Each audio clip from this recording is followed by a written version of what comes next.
started my preparation in June, and I think 1 month after that, the notification was around the corner. So I feel that the edge that I had over the other students was that I started my preparation very early. Um, that's it.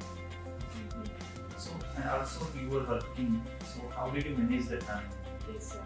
So this is really a very tedious thing to manage. Time management becomes very crucial. So I think that you just need to devote 2 to 3 hours in a day. That will be enough.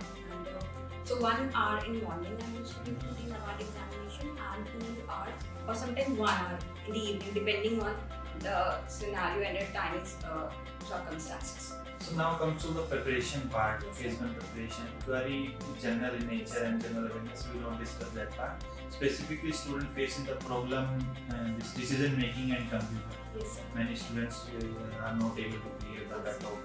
So how did you manage those parts, computer and decision making? So for decision making, I would say that I solely relied on Cracked B, and they have designed a very beautiful module.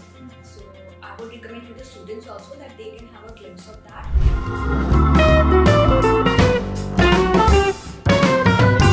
Welcome to Crack Grade B online platform. So, all the viewers of Crack Grade B, today we have special guest with us, Miss Anjali. She has cracked NABARD Grade A 2022 exam. So, today she will share her journey, how she has prepared for this exam. So, Anjali, you have done Master in Agronomy. Yes. So, it has helped you in exam also. Yes, sir. And you were working as a I PO was working as a rural development officer in Union Bank. in Union Bank of India. So, how did you start this journey for NABARD? What came in your mind that while you were preparing for this PO? Generally, students target RBI, some target UPSC also. So, how did you start this journey? So as you mentioned that my roots were from agriculture. So I felt that NABARD is a sector where I could contribute more, and definitely I could justify what the core sector that I had pursued my degree from. So this was the basic idea, and I gave the examinations of other regulatory bodies as well. Like I gave the exam for RBI, but I could not clear the prelims in the first go. So that is when I realized that okay, I should shift my target and I should focus on NABARD examination. Okay. So, RBI and other exams you appeared, or only Yes, NABARD you So targeted? NABARD, and this is also my first attempt in NABARD. Okay. And NABARD was there in my head for a very long time, but due to some circumstances, I could not appear. Like last year, my GIB examination date coincided with NABARD. So this was the first attempt. So, from the date of notification, how long back you started this preparation? Sir, I started my preparation in June, and I think 1 month after that, the notification was around the corner. So I feel that the edge that I had over the other students was that I started my preparation very early. That's it. Okay. So, also you were working. So, how did you manage the time? Yes, sir. So this is really a very tedious thing to manage. Time management becomes very crucial. So I think that you just need to devote 2 to 3 hours in a day. That will be enough. And so 1 hour in morning I used to do the NABARD examination, and 2 hours or sometimes 1 hour in the evening, depending on the scenario and the timing circumstances. Okay. And specifically when you are preparing for any regulatory body exam, so also there is a pressure in the mind, fear of failure. Yes, sir. So if suppose I'm not selected in pre, what will happen? Should I target others exam? So how did you overcome that fear of failure? So I think that the very lucrative point for me was that I was already working. So I feel that this was not a fear for me, and I used it rather as an opportunity. I think that fear was not there at all. So I was just preparing, and I was very enthusiastic about the examination. So only that was there in my mind.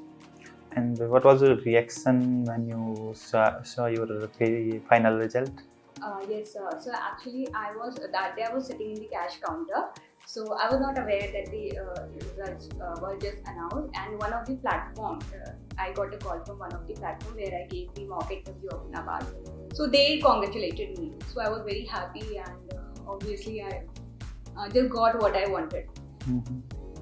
So now comes to the preparation part, Yes. phase 1 preparation. Query is general in nature and general awareness. We will not discuss that part. Specifically, student facing the problem, this decision making and computer. Yes, sir. Many students are not able to clear the cutoff.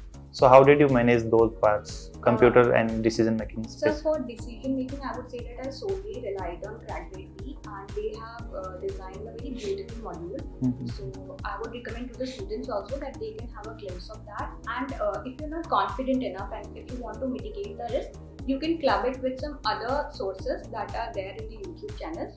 So this was about the decision making and computer awareness. I would say that just solving 10 questions from any of the applications like Adda or Greda.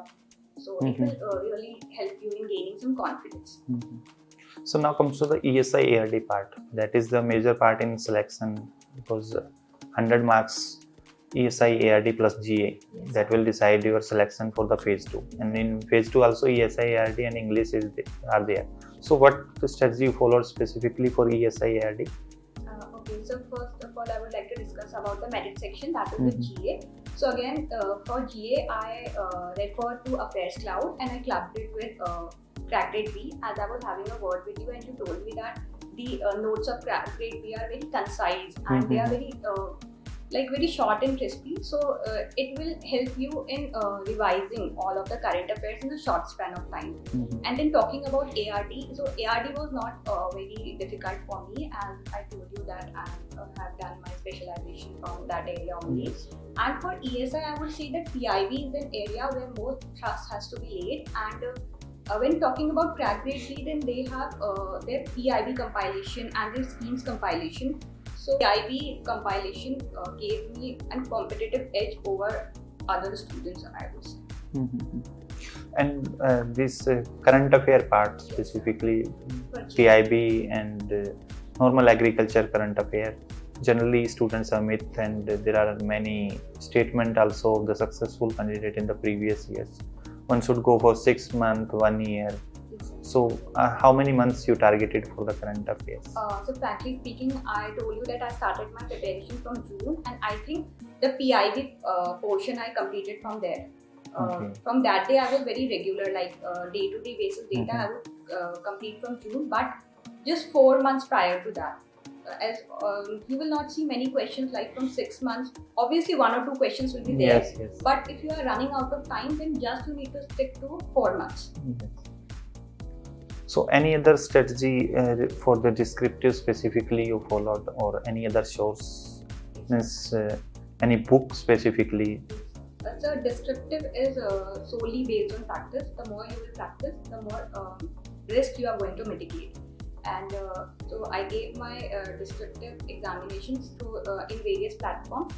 The best thing about CrackGrade B was that they evaluated my marks, my answer sheet timely, and they recommended me like what are my shortcomings. So I had a SWOT analysis of that, so I worked upon that. So descriptive is all about practice. You need to practice more, and then you will be also able to reduce your errors. And what about the word limit? As a 15 marker question have 600 word limit and 10 markers 400. So you were able to write within word limit, or? So as I'm working in a public sector bank, so we are in a good practice of typing. So my words per minute is adequate. So the problem with me was of redundancy. I mean, I was not able to crisp my answers. So I faced difficulty in English writing. So adhering to the word limit was never a problem. It was a problem in the English section where they asked us to write less, and I was not able to draft my answer properly. So that was not a big issue for me. So and now comes to the interview part. Interview also have good weightage in this selection process. So after phase 2, how did you start for this interview, and how was your experience with the board? Yes, sir. So I enrolled myself into 3 or 4 platforms, and CrackGrade B was definitely one of them. And my best interview was with CrackGrade B only. Sir motivated me so much, and I still remember his line. He told me that your profile matches with that of NABARD. So he told me that you are surely into it. So that gave me confidence. confidence, and then I referred to the annual reports and the NABARD website, so that made the process smooth. What was the experience with the board?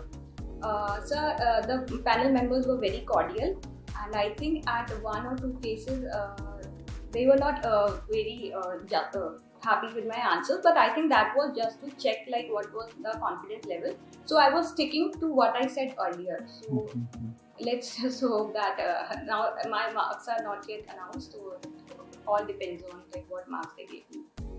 So what will be your message to the future aspirants? Means any mistake you did during your preparation they should not do, or any advice from your side to the future aspirant? So as this was my first attempt, so I am not able to give a comparative approach, but I would say that everyone says that, and I'm also going to repeat it, that what to study is important, but what not to study is also important. So it's good that you're preparing on your own, but sticking to one or a few platforms is very important, and especially if you are a working candidate. And second thing I would say that you should not be a bookworm, and you should have your recreational activities side by side. So same goes with me also. So you just need to have that faith in yourself, and having a good mentor by your side is very important. All that if is in your pocket, then definitely NABARD will be yours. And you were not having the UPSC background? No, huh? sir. Yeah. So thank you for joining with us, and we wish you good luck for your future journey. Thank you so much, sir. So thank you today joining. Thank you. Okay.